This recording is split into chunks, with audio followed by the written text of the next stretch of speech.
with that bad boy tuck. I'ma get it how I'm living, I'ma walk the walk. Outline my lines, I rap through thought. Hello friends, welcome back to Football Therapy with me, your host Jan.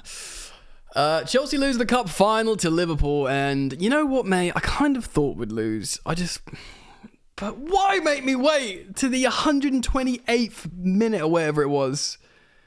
Or then 100, whatever, bro. Oh my god, an absolute sickener. But you know what? This Chelsea story for this game was a missed opportunity. Hugely.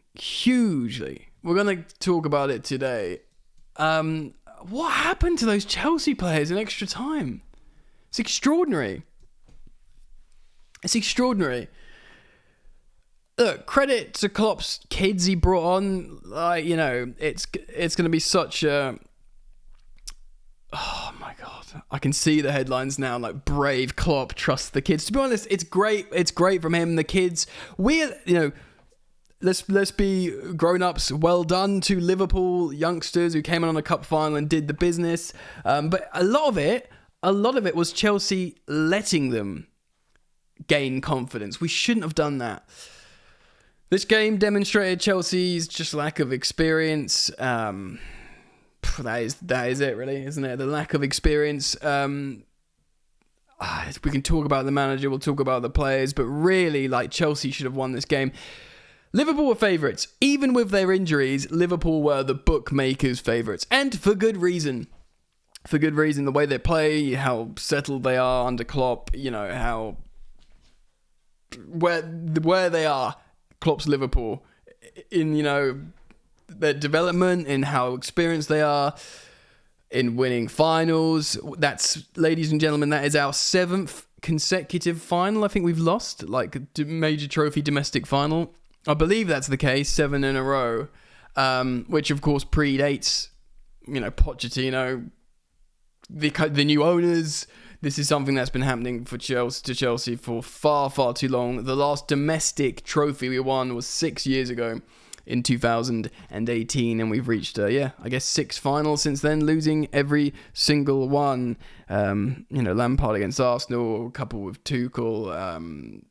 It would have been Sarri as well. I was at that one, Sarri. I was at the one we lost with Conte, but of course we won the season after, and that was the last domestic trophy we won, that FA Cup under Antonio Conte in 2018. But yeah, Liverpool were favourites going into this because they're just they're top of the Premier League. I know it's lame, but it's the Klopp farewell tour. There's a good feeling, there's a sense of belief, and there isn't that with Chelsea, from players to manager to fans. Because you've got to develop that over time. You've got to prove that to the fans, and indeed the players have got to prove that to themselves, which they haven't done. So we're going to talk about the game today. Sorry if I'm a bit sluggish, slow, and I've literally full time is just blowing on extra time, so I'm not the most analytical, but there was loads of talking points. For the third consecutive time at 90 minutes, we reach... we're 0-0 with Liverpool in a domestic cup final, and it looked like we were going to do it for a third time in a row in extra time, but for 2 minutes when Virgil van Dijk scored the decisive goal and the winner.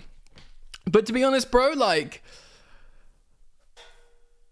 after the Anfield game, when we had 2 penalties robbed from us and the officiating generally was poor, and Pochettino came out and, said, we did a video on it, let's have fair officiating. You can't complain here. One of the huge talking points was Van Dijk's first goal that was disallowed. Now, if it's the rules, fine. Endo only has eyes for Levi Colwill, who he obstructs. He starts in an offside position. Therefore, he affects the game from an offside position. Levi Colwill ain't getting there, mate. And if that happens against you, your team, you'd be upset. You'd be fuming, in fact. I know if that happened against Chelsea, I would be absolutely fuming. I guess it's not a travesty if it's in the rules. If it's not subjective, if that's in the rules, then fine, whatever. But, at that point, I think, wow, we've got away with one here. We've really got to go on and win it. So, let's just talk about how the game went a little bit. Petrovic, understandably, in goal. Both goalkeepers were really good in this game, actually. Petrovic and Kelleher. We've seen Kelleher perform well in cup finals before. We had Chilwell at left back, Colwill, Disasi, and Gusto complete the back four. If it ain't broke, don't fix it. Similarly, with the midfield three, Caicedo, Gallagher, and Fernandes. And of course, we saw the same front three as at Man City, which was Palmer, Jackson, and Sterling on the left. We all pretty much expected this. We all pretty much expected the first sub, even pre-match, would be Sterling for Nkunku. It was like that. We also saw sub appearances from Chalobah, Madueke, and Mudryk to join Nkunku. Early doors as well, in the 28th minute, Caicedo, he didn't do it deliberately, he's not got his eyes on him, but I guess it's a foul on Gravenberch. May have been a word for yellow, certainly wasn't a red, so VAR didn't get involved. Essentially injures Ryan Gravenberch, which screws up Liverpool a little bit. Gomez comes on at right back, and then you push Conor Bradley at right wing, and Elliott drops back, so everything sort of slots back, and the right back goes to the top, if that makes sense. And yes, look, Keller and goal was good. We know they had a very strong back four of Robertson at left back. He will get later on substituted for Tsimikas, who would get the winning goal involvement with Van Dijk. Van Dijk, he would partner his first choice partner in Konate, and then Gomez eventually replacing, of course, Conor Bradley, who goes forward. You see the kids come on: Clark, Dans, McConnell, and Kwanzaa. Elliott, Endo play. Diaz saw out the whole game, who's obviously their Galactico attacker. Who else they had? McAllister is of course good, Gakpo, and look, Liverpool, even with all their injuries, they've got a good team, and like I said, the bookmakers made them favourites, even with the high profile injuries that we know of. But still, it offered and presented Chelsea a massive opportunity here, because we had, of course, I've gone through the Chelsea lineup, my brain's melted, but we had, quality players and senior players, but we just don't have that big team belief anymore.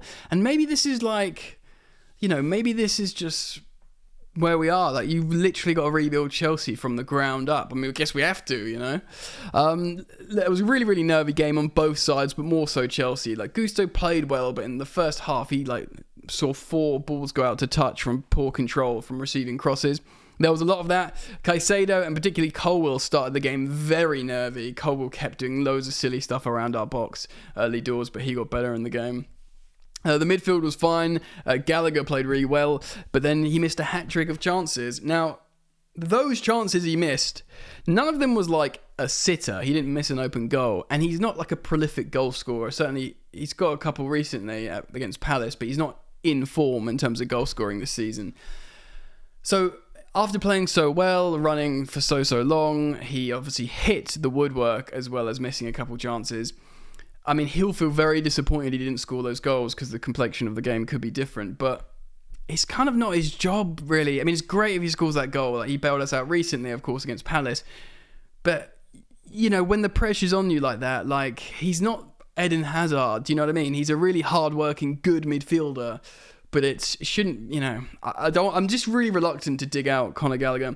There was loads of chances, mate. Kelleher made a double save. Later on in the game, there was a phase of play, about 6 or 7 seconds, when we had 4 shots on goal. I think it was Palmer and Nkunku twice, someone else, maybe Fernandes or Gallagher. The post was hit, a block, a save, and then a claim from the goalkeeper / save. So there were so many chances. It was a really, it was a stressful spectacle, this game, to watch, because it was so frustrating, and it just seemed like Chelsea should win this game at a lot of the periods, you know what I mean, because of who we've got, because they had to put all the kids on, and, as time goes on, you'd feel like Chelsea would just get more confident playing against these youngsters, but, it looked like we were going to take them to penalties, and then it would have been, maybe a lottery-ish, but Petrovic is a penalty specialist, and by that point, we would have had a lot of penalty takers on. Palmer, Nkunku, I think Madueke can take a good penalty. Of course, Fernandes, other players as well. We would have had penalty takers on the pitch. But 2 minutes, and it's not the kids, it's not Klopp's kids that score, that give that, they don't get their headline. It's Kostas Tsimikas assisting Virgil van Dijk. And I mean, deserved winners on the day, you'd have to say, despite the narrative, despite the feel that Chelsea should win this. They had 24 shots to our 19. They had about 54% possession, slightly better pass success rate. They edged us on dribbles and aerials. And we had one more corner to theirs. It's like these times like these, you think like, God, we need a set piece coach. And like, you know, the amount of value Arsenal have got out of corners this season is profound. Granted, you know, they have a good, you know, for all Liverpool's injury woes, they have a very good, strong, tall defence. You know, the only guy they're missing at the back is, you know, Trent Alexander-Arnold, and he's not the guy that's going to save you defending set pieces. So they had a really good team to defend set pieces. But still, you know, there's so much opportunity there, man. It's so frustrating. I'm going to talk about player performances and then the whole team performance, like the psychology, and then I guess Pochettino a little bit as well. I think Petrovic was really, really good in goal. I think Gusto was great. Of course, he did some poor touches, but I think he was very, very dynamic. He was always available for that overload on the right-hand side with Cole Palmer. He plays very well with Cole Palmer, Gusto, and of course ended the game at left back. Chilwell, for me, actually, was a little bit disappointing. Of course, got a yellow, and he got really he got into like a fight a little bit, and you know you want that from your Chelsea captain as well. But I feel like he just didn't play to his potential, the standards I hold for him. You know, I watched this guy be an absolute monster in the Champions League final. I'm not seeing that in this game here. Not that he was bad, but you know, Colwell grew into the game after a very shaky start. I think he was fine. I think Disasi didn't play to his level personally, or the level we're sort of, you know, learning to expect from him. A little bit of a dip. I don't think he did any high profile massive errors, but yeah, not great. Now the midfield, you'd expect more. I don't think anyone was particularly bad. I'm looking at their like stats or whatever now, but Fernandes and Caicedo, there's got to come a time. They're young, they're super young. Let's forget about the price tags for the moment, as Jesse J once sang. They've got quality to impose themselves on the game and just take control. This game had no control, you know, and there was an opportunity here when, you know, the kids came on, like, just put your foot on the ball and, you know, take control. Like, do you remember, like, you know, the great Real Madrid team recently with, like, you know, Modric and Kroos, just literally, like, when they're up against it, the old men, I know these guys are young, they're not the old men, and that's probably the problem here. They're young, inexperienced and stuff, but they would just put their foot on the ball against, like, you know, youngsters, and again up against it, and they won 3 Champions Leagues in a row. Just be like, okay, we're gonna take control here and not be emotional. It's the opposite of these guys, and fine, I get it. They're young, they're like desperate to succeed and get going, this project going. It's very, very frustrating. I think Palmer was, again, by his standards, a little bit disappointing, but did some great stuff towards the end of the game. The fact how he was useful towards the end of the game was good, but you know, you just want him to really be that guy and score the goal, you know, score the winner. We spoke about earlier, Gallagher not representing this Eden Hazard figure and scoring the winner in a final. You know, that's kind of what we were hoping from Cole Palmer, you know. Jackson, I think he played well, actually. He gets a lot of heat, Jackson, but he got subbed. When did he get subbed? He got subbed in the 90th minute, so just before they blew for, I think just before they blew for extra time, for Mudryk to come on, which kind of makes sense at that point. I get it, transition. There's a lot of kids on the pitch anyway, just trying to get in behind and do something. And Jackson, the commentary, Jamie Carragher and Gary Neville rightly said, like, they're, you know, Van Dijk and Konate, these two amazing centre-backs that are massive, that they would have been pleased to see Jackson get substituted, because he was giving him a problem. Like, you know, Jackson's not massive. He's a Villarreal winger that was moved in the middle. And he was giving Van Dijk and, you know, Konate problems. So he played well. I'm very pleased with Jackson, actually, in terms of being a centre-forward striker at Wembley in a final, being asked what you're trying to do. You know, it'd be great if he could do a Drogba and score, like, a massive clutch goal. But, again, like the rest of the kids, we're just not there yet. Do you know what I mean? They're not there yet. Alright, so who else played this friggin' football match? Sterling, disappointing. I kind of understand why he started. Many of us expected the same lineup as that Etihad performance. We got it. Again, you want a little bit of seniority, but I think Sterling was very disappointing. And to be honest, man, that might be it for him this season as a starter.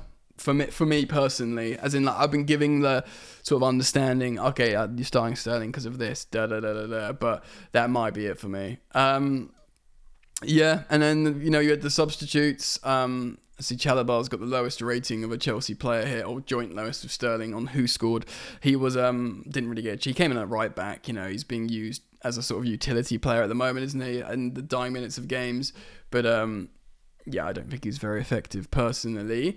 And then substitutes. Probably out of the lot, out of Nkunku, Madueke, and Mudryk, Madueke was the most threatening.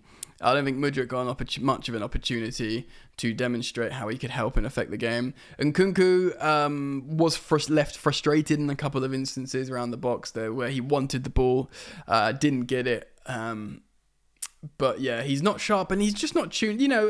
Cast your minds back 1,000 years to pre-season where he was linking up with Mudryk and Jackson, scoring goals in the box and, intelligent play, free, feeling free and expressive. That is quite literally the opposite of what we have been witnessing recently. And indeed, of course, the best example was in this final here. Really, really rough and tough. But, I'm not worried about Christopher Nkunku. He's an excellent player. He's getting up to fitness, and who knows, towards the end of the season, he might score like a few goals and look good. But in the meantime, we lost a final, so let's talk about that. Well, first of all, it sucks friggin' butthole, like to an incredible degree. 3 consecutive domestic cup final losses to Jurgen Klopp's Liverpool. I mean, thankfully, Jurgen Klopp is leaving now. Go and do something else for a while, mate. And should we meet Liverpool again in a final, maybe it will be a different vibe because, they've just got this and I say this as a Chelsea fan who we used to have this. As a club, they've got this vibe of they're just going to do it. Do you know what I mean? And Chelsea used to be like that for many, many years. They're just going to do it. And you can set up the team, you can do this, you can do that. But ultimately, it's that extra time, man. Chelsea just completely deflated and lost belief. Because we had chances, man. We had times where we should have scored 2 or 3 goals in this final. Yes, they could have scored as well. Yes, they had that weird VAR decision go against them, which they'll be frustrated about. Gakpo hit the post as well, I should say.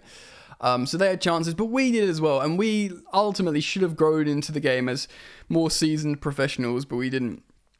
Look, the Athletic podcast rightly said Pochettino won't be judged on this 90 minutes final. They'll look at his season, how players are developing, how the play's developing, how players are feeling underneath him. I'm inclined to just be annoyed with the players. It's so tricky to pick the bones out of this one because it was the players that just lost it. They lost it. They dropped the ball, bro. Metaphorically and maybe literally. I don't know if I can squeeze that one in, but they just dropped the ball, dude. They couldn't go with line. They lost it. They didn't settle, and clearly it was the nerves thing. Now management, it's up to you to make your players feel free and nerves free, but I don't really know. I don't really know much else what I would have wanted Pochettino to do differently. Because this Liverpool team, when you're the underdogs, when you're not the favourites, you've got to be a little bit more reactive than proactive. I feel like if there was an early goal scored by us, or even them, there would have been goals in the game rather than 0-0. But it didn't turn out that way, so it turned out into a cagey game. I said it on my Instagram live, these games, once the game, the football match, the final, has, settled into the narrative, okay, we're playing this role,